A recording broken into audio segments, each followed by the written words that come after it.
주를 위한 이곳에 라는 찬양이 있습니다. CCM 찬양인데요, 그 찬양의 가사가 이렇습니다. 주를 위한 이곳에 예배하는 자들 중에 그가 찾는 이 없어 주님께서 슬퍼하시네. 주님이 슬퍼하신대요. 예배하는 사람들이 없는 거예요.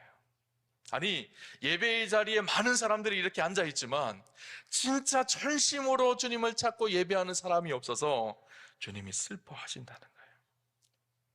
여러분, 오늘 저와 여러분이 하나님이 슬퍼하는 예배자가 아니라 하나님 앞에 기쁨이 되는 예배자가 되는 그런 축복이 있으셨으면 좋겠습니다. 오늘 본문 속에서요, 우리가 예배자로 어떻게 살아야 되는지를 본문을 통해서 함께 나누려고 하는데요, 오늘 본문의 얘기는 우리가 너무나 잘 아는 얘기죠. 인류 최초의 제사, 인류 최초의 예배의 모습이 담겨져 있습니다. 본문에 보면 두 사람의 제사의 모습이 나오죠. 아담과 하와가 자녀를 낳는데 첫째가 가인이고 둘째 아들이 아벨입니다. 가인과 아벨이 하나님 앞에 제사를 드립니다. 가인은 땅의 소산으로 제물을 드리고 아벨은 양의 첫 새끼와 그 기름으로 하나님께 제사를 드립니다. 그런데 무슨 일인지는 모르겠지만 하나님께서 아벨의 제사는 기쁘게 받으시는데 가인의 제사는 받지 않으셨어요. 이것 때문에 가인이 화가 난 거예요. 분노가 일어났죠. 그래서요, 5절에 보니까 이렇게 말합니다. 가인과 그의 제물을 받지 아니하신지라 가인이 몹시 분하여 안색이 변하니, 가인의 얼굴빛이 변했어요. 그리고 나서 가인의 마음속에 살인하고 싶은, 동생을 죽여버리고 싶은 마음까지 일어납니다. 그래서 하나님께서 뭐라고 말씀하시는가 하면 6절 7절에 이렇게 말씀하십니다. 여호와께서 가인에게 이르시되 내가 분하여 함은 어찌 됨이며 안색이 변함은 어찌 됨이냐. 내가 선을 행하면 어찌 낯을 들지 못하겠느냐. 선을 행하지 아니하면 죄가 문에 엎드려 있느니라. 죄가 너를 원하나 너는 죄를 다스릴지니라. 하나님께서 뭐라고 지금 얘기하시죠? 야, 네 마음속에 죄가 있으니까 죄를 다스려야 돼, 이렇게 말씀하고 있거든요. 근데 하나님의 그 말씀이 가인에게 들려지지 않았던 것 같아요. 그러니까 가인이 어떻게 하죠? 자기 동생 아벨을 쳐서 죽입니다. 성경에 보면 쳐 죽였다 이렇게 표현하고 있거든요. 그런데 히브리어 성경을 보니까요, 이렇게 기록합니다. 와야쿰 와야하르게후 이렇게 돼 있습니다. 와야는 그가 라는 말이고요, 쿰이라는 말은 일어서다 라는 말이에요. 와야쿰이라는 말은 그가 일어섰다, 와야하르게후는 그가 죽였다 라는 말이에요. 그가 일어났다, 그가 죽였다. 우리 성경에는 그가 일어났다 라는 말이 생략되어져 있죠. 이 말이 무슨 말일까? 이 쿰이라는 말은 엎드려져 있다가 일어나는 것을 말하거든요. 그러니까 이 들판에 있던 아벨을 보고 가인이 엎드려 있다가 탁 일어나서 쳐서 죽였다라는 거예요. 무슨 말일까요? 의도적이었다라는 거예요. 그냥 우연히 가서 쳐 죽은 거야. 우연히 화가 나서 그냥 우연한 마음으로 죽인 것이 아니라 계획을 하고 미리 숨어 있다가 아벨을 돌로 쳐서 죽였습니다. 인류 최초의 살인 사건이 일어난 거예요. 여러분, 가인과 아벨은 둘 다 예배를 드렸습니다. 그런데 오늘 본문 속에서 우리가 생각할 것이 무엇인가 하면 아벨의 예배를 하나님께서 받으셨고 가인의 예배는 받지 않으셨다라는 거예요. 무슨 의미일까요? 우리가 이 시간 오늘 다 같이 예배를 드리지만 어떤 예배는, 어떤 사람의 예배는 하나님 앞에 기쁨이 되어지는 예배가 되어질 수도 있고 어떤 사람의 예배는 하나님이 받지 않으시는 예배도 될 수 있다라는 거예요. 여러분, 오늘 설교를 통해서 또 가인과 아벨의 예배의 모습을 보면서 저와 여러분의 예배가 하나님 앞에 기쁨으로 받아지는 그런 예배로 우리의 삶을 바꾸어가는 축복이 있었으면 좋겠습니다. 2026년 우리와 함께 모든 성도님들이 하나님 앞에 바른 예배자가 되는 그런 은혜가 있으시기를 주님 이름으로 축원합니다. 그렇다면 하나님이 기뻐 받으시는 예배가 무엇일까요? 첫째, 하나님이 기뻐 받으시는 예배는 구별하여 정성으로 드리는 예배입니다. 하나님께서 아벨의 예배를 받으셨어요. 아벨의 제사를 받았어요. 아벨은 어떤 제물을 드렸죠? 양의 첫 새끼와 그 기름을 드렸습니다. 가인은 어떤 제사를 드렸을까요? 땅에서 난 곡식을 제사로 드렸죠. 우리가 이 본문을 해석하면서 어떤 분들은 그렇게 이야기합니다. 하나님은 양의 피를 흘려서 드린 제물을 기뻐 받으시고 곡식은 별로 기뻐 받으시지 않으신다, 이렇게 얘기하는 분들이 계세요. 근데 이 말은 저는 옳지 않다고 생각해요. 왜냐하면 이때는 아직 제사법, 하나님 앞에 예배를 드리는 방법이 명확하게 규정되지 않았을 때거든요.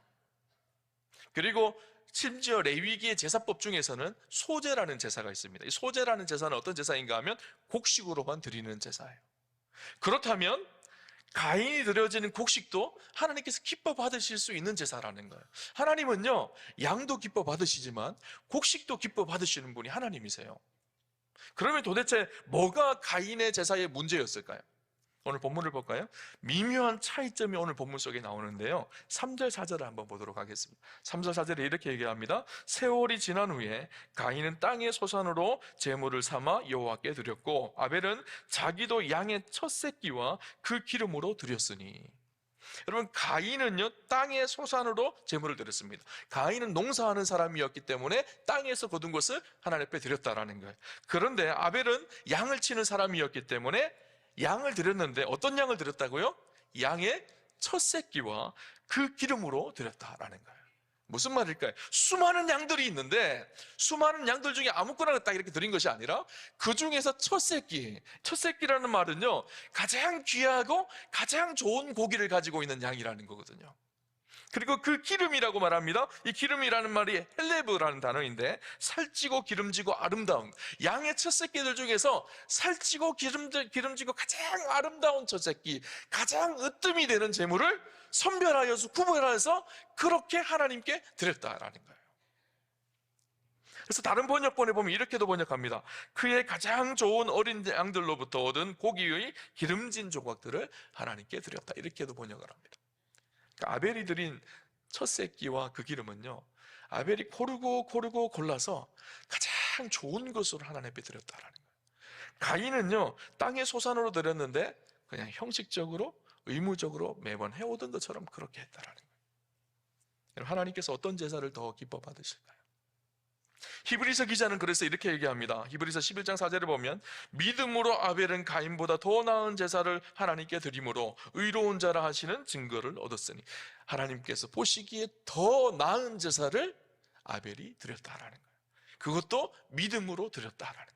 믿음으로 드렸다라는 말이 무슨 말일까요? 믿음으로 드렸다라는 것은, 믿음이라는 것이 무엇일까요? 하나님이 어떻게 생각하고 계시고 하나님이 어떤 분이신지를 알고 그 하나님이 위대하신 하나님이시기에, 그 하나님이 존귀하신 분이시기에 온 마음을 다해서 온 힘을 다해서 존귀하신 주님 앞에 존귀한 것으로 드렸다라는 거예요. 그래서 아벨이 드린 제물, 그것은 첫 새끼를 구분하여서 그 기름, 가장 아름다운 기름을 구별하여 드렸다라는 거예요.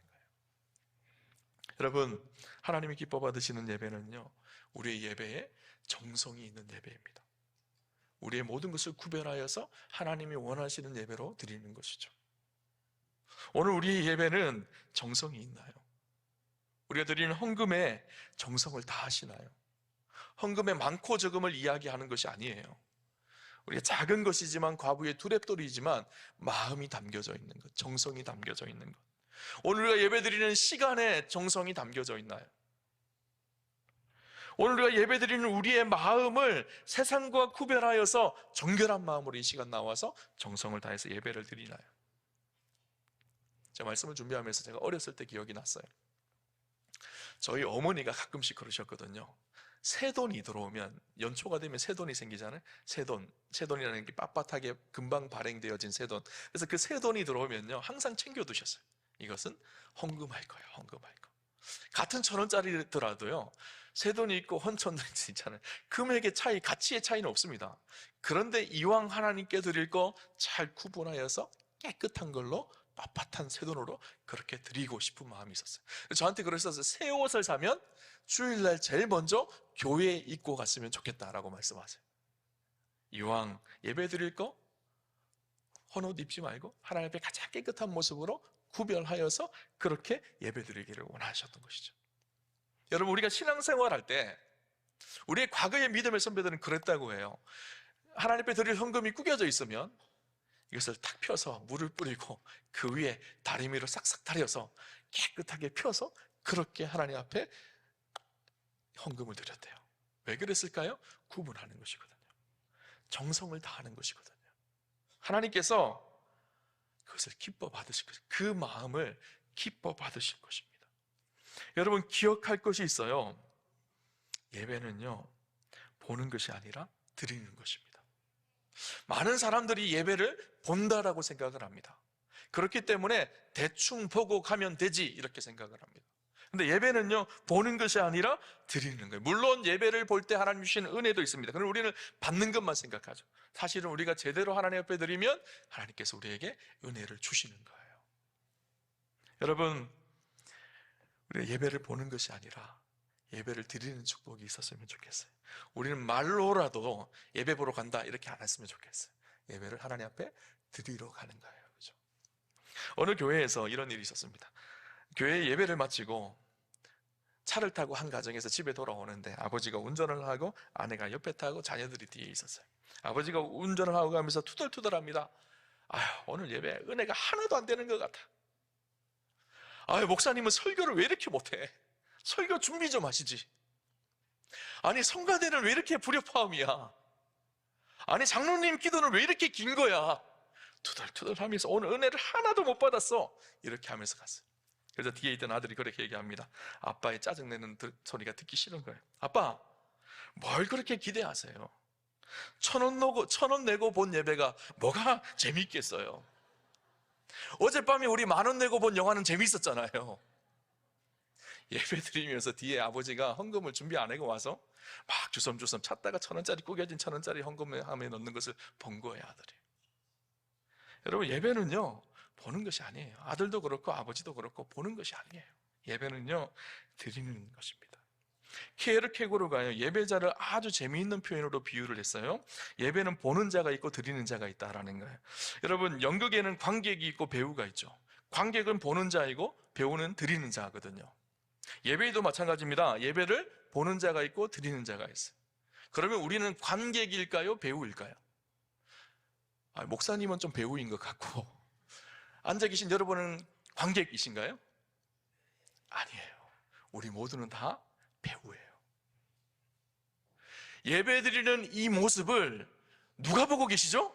하나님이 보고 계세요. 진짜 관객은 누구실까요? 하나님이시거든요. 배우는요, 자기 연극을 함부로 평가하지를 못합니다. 왜냐하면 관객들이 평가하거든요, 보고. 진짜 그 예배를 평가하시는 분은 누구실까요? 여러분이 아니에요. 진짜 예배를 평가하시는 분은 하나님이세요. 예배드리는 우리의 태도와 우리의 자세와 우리의 삶을 하나님이 보고 계시거든요. 여러분, 우리는요, 배우입니다. 배우들은 자기가 맡은 것을 충실히 준비해야 합니다. 그래서 예배가 예배되게 만들어 가야 됩니다. 그 모습을 보고 이 예배가 너무 좋은 예배이며 하나님께서 어떻게 하실까요? 박수 치시는 거예요. 야, 너네 오늘 정말 예배 잘 드렸다. 내가 받는 정말 기쁨의 예배였다. 그렇게 기뻐하시는 거예요. 근데 예배를 엉망으로 드립니다. 그러면 관객이셨던 주님이 어떻게 하실까요? 책망하시는 거예요. 여러분, 배우는요, 연극에 늦지 않습니다. 여러분, 배우가 연극에 넣는 거 보셨나요? 지각하는 거 보셨나요? 내가 오늘 좀 몸이 너무 피곤한데 오늘 하루 쉬어야지. 관객들이 와서 기다리고 있는데 배우가 그럴 수가 있나요? 배우가 하나도 준비 안 하고 대사 다 까먹고 그렇게 할 수가 있나요? 아니요, 할 수 없어요. 여러분, 우리 한 사람 한 사람이요, 하나님이 보시는 그 연극의 배우들이에요. 하나님이 우리를 바라보고 계십니다. 여러분, 예배에 우리가 지각하지 않도록 노력하셔야 돼요. 물론 어쩔 수 없는 상황 속에서 정말 힘든 상황 속에서 겨우겨우 예배에 나와서 조금 염치가 없지만 그럼에도 불구하고 이 자리에 앉아 있는 것도 참 감사하고 귀한 일입니다. 그런데 문제는 상습적으로 계속 지각하시는 분들이 계세요. 저희 교회에도요, 참 멀리서 오시는 분들이 계세요. 1시간 이상 걸리시는 분들이 있어요. 교회 오시는데, 예배 드리러 오시는데 저 멀리 괴산에서도 오시고 또 저 멀리 옥천에서도 오시고 또 세종 또 굉장히 멀죠. 40분 50분 걸려서 오세요. 놀랍게요, 그런 분들은 한 번도 지각 안 하세요. 근데 문제는 지각하던 분들이 늘 지각하세요. 여러분, 이렇게 한번 생각해 보세요. 내가 사업상 아주 중요한 바이어를 만납니다. 그래서 이 바이어에게 잘못 보이면 이 사업이 무너질 수 있어요. 그러면 그 바이어를 만나러 갈 때 지각할 수 있나요? 아니요. 내가 해외여행을 가요. 정말 간만에 해외여행을 갑니다. 해외여행 가는데 공항에 지각할 수가 있나요? 아니요. 아마 2시간, 3시간 전에 가서 기다릴걸요? 그런데 만왕의 왕이신 하나님을 만나는데 우리는 일상처럼 지각합니다. 여러분, 하나님께서 우리를 보고 계십니다.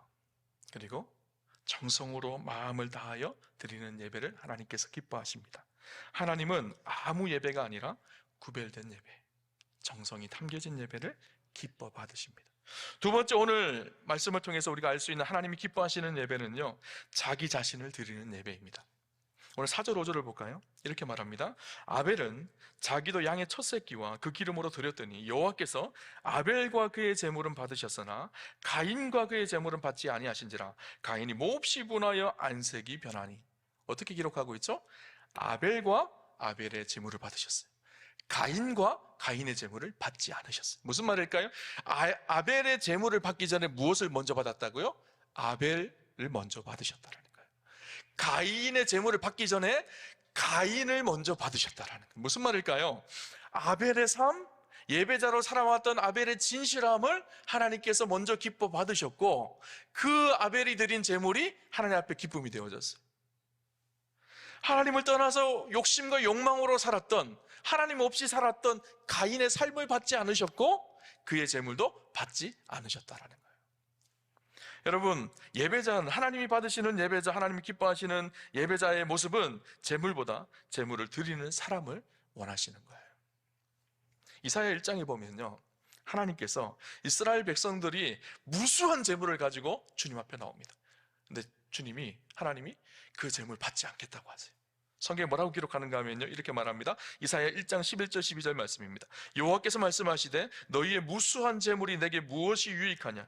나는 수장의 번제와 살찐 짐승의 기름에 배불렀고 나는 수송아지나 어린 양이나 수렴소의 피를 기뻐하지 아니하노라. 너희가 내 앞에 보이러 오니 이것을 누가 너희에게 요구하였느냐? 내 마당만 밟을 뿐이니라. 주님이 진짜 제사와 예배를 기뻐하시지 않으실까요? 아니요, 정말 그분은 예배와 제사를 기뻐하신다라는 거예요. 그런데 너희가 드리는 예배는 못 받겠다라는 거예요.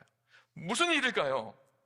왜 그랬을까요? 그 이유를 말하는데 2절 3절을 이렇게 얘기합니다. 2절 3절에 이렇게 얘기해요. 2절에서 4절까지 이렇게 얘기합니다. 하늘이여 들으라, 땅이여 귀를 기울이라. 여호와께서 말씀하시기를 내가 자식을 양육하였거늘 그들이 나를 거역하였도다. 소는 그 임자를 알고 나귀는 그 주인의 구유를 알건만은 이스라엘은 알지 못하고 나의 백성은 깨닫지 못하는도다 하셨도다. 슬프다 범죄한 나라여, 허물진 백성이요, 행악의 종자요, 행위가 부패한 자식이로다. 그들이 여호와를 버리며 이스라엘의 거룩하신 이를 만홀히 여겨 멀리하고 물러갔다. 뭐라고 말하고 있죠? 소도 그 임자를 알고 나귀도 자기의 주인을 아는데 내가 너희를 그렇게 사랑하고 보호하여 구원하여 여기까지 인도하였는데 너희는 나를 무시한다는 거예요. 하나님을 무시하고 거역하고 범죄하고 행악을 행하고 부패한 자가 되었다라는 거예요. 그들의 삶이 그렇게 하나님을 떠나서 하나님을 만홀히 여기는 부패하는 삶을 사는데 재물만 잔뜩 가지고 와서 그렇게 예배의 자리에 앉아있다고 해서 내가 그 예배에 받겠느냐는 거예요. 여러분, 하나님은요, 우리가 정성을 다하는 예물을 기뻐 받으시지만 먼저 우리가 정성을 다하는 제물이 되는, 산제사가 되는, 산제물이 되는 은혜가 있기를 원하십니다. 그래서 로마서 12장 1절에 보면 그러므로 형제들아 내가 하나님의 모든 자비하심으로 너희를 권하노니 너희 몸을 하나님이 기뻐하시는 거룩한 산제물로 드리라. 이는 너희가 드릴 영적 예배니라. 우리의 몸을 하나님 앞에 기뻐하는 산제물로 드리는 것, 이것이 하나님께서 먼저 가장 받으시는 산제물, 기뻐하시는 예배라는 것을 말씀하고 있습니다. 그래서 예배의 승패는요, 주일날만 결정되는 것이 아니에요. 월요일부터 토요일까지 우리의 삶이 오늘 진짜 주일의 예배를 결정하게 하는 거예요.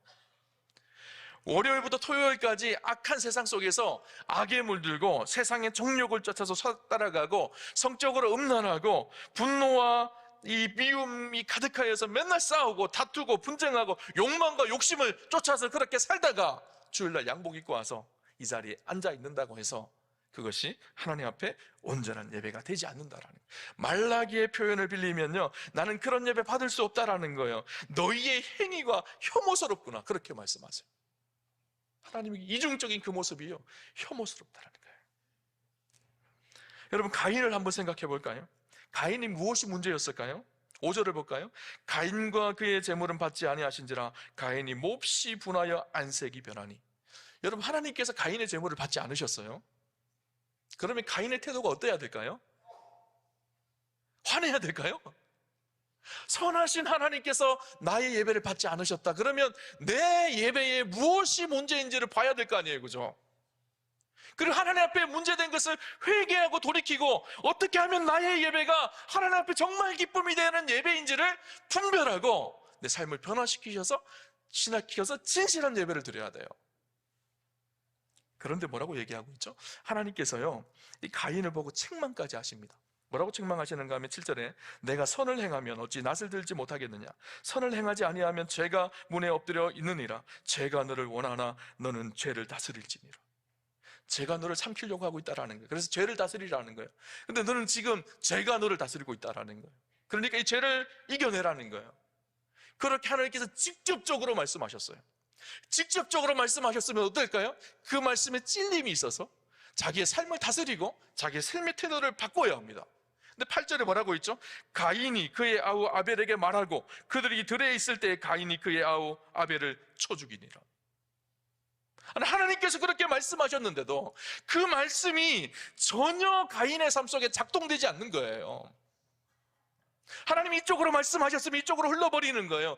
가인의 삶 속에는 말씀이 중요하지 않은 것이었어요. 무엇이 중요했을까요? 자기의 생각과 자기의 아집과 자기의 교만함이 그의 인생을 이끌었던 거예요. 그러니 하나님의 말씀을 해도 말씀이 듣지도 않고 말씀대로 순종하려고 하지 않습니다. 혹시나 오늘 우리의 모습 속에는 그런 모습 없나요?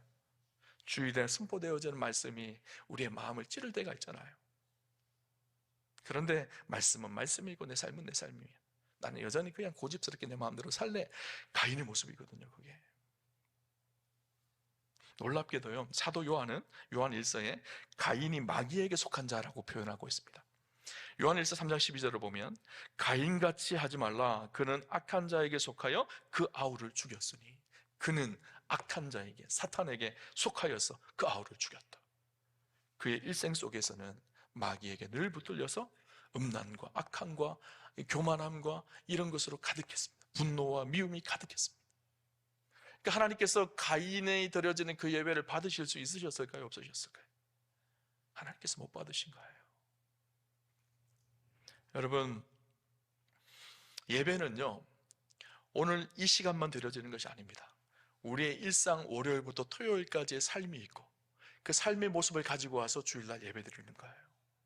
그리고 그 은혜를 가지고 다시 월요일부터 토요일까지 살아가는 거예요. 그래서 예배는 일상하고 아주 밀접한 연관이 있습니다. 일상 속에서 하나님 앞에 거룩하게 드려지는 산제사로 드리는 삶을 살다가 그러다 보면 세상 속에 시련도 있고 어려움도 있거든요. 우리가 진실하게 하나님의 백성으로 살려고 하면 핍박도 있고 고난도 있거든요. 다시 성도들이 주일 되면 다 한자리에 모여서 세상 속에 우리가 그렇게 살았다는 것을 함께 간증하며 함께 기도하며 함께 권면하고 함께 축복하며 하나님께 영광의 예배를 드리는 것이 주일 예배예요. 그렇죠? 여러분, 저는 저와 여러분이 2026년 정말 예배 잘 드리셨으면 좋겠어요. 다른 것보다 어떤 것보다 예배를 잘 드립시다. 주님이 기뻐 받으시는 예배자가 됩시다. 오늘 우리가 드리는 이 예배가요, 어떤 분에게는요 그토록 드리고 싶은데 드리지 못하는 예배예요. 가끔씩 지구 반대편에서 사역하고 있는 선교사님들의 보고를 볼 때가 있어요. 그곳은 예배를 드릴 수가 없으니까 혼자 조용히 앉아서 집에서 혼자 예배를 드립니다. 선교사님 가족들끼리 숨어서 예배를 드립니다. 그분들이 늘 그런 고백을 해요. 한국교회처럼 그곳에서 마음껏 찬양하고 마음껏 기도하고 하나님의 말씀을 듣고 그렇게 예배드리는 그날이 좀 빨리 왔으면 좋겠다라는 거예요. 여러분, 우리 교회에도요 이제 연세가 드시고 나이가 드셔서요 주일날 교회에 나오지를 못하시는 분들이 계세요. 가끔씩 한 번씩 연락을 드리면요, 목사님 예배를 드려야 되는데 그때가 나의 삶의 마지막 예배가 될지는 몰랐어요. 이렇게 말씀하세요. 여러분, 그날이요 저와 여러분의 인생 속에서도 옵니다. 안 올 것 같죠? 아니에요. 와요. 예배를 드리고 싶어도 드리지 못하는 그때가 있을 것입니다. 그래서 오늘 드려지는 이 예배가요 우리의 삶의 마지막 예배가 될 수 있다고 생각하셔야 돼요. 가끔씩 저한테 그러거든요.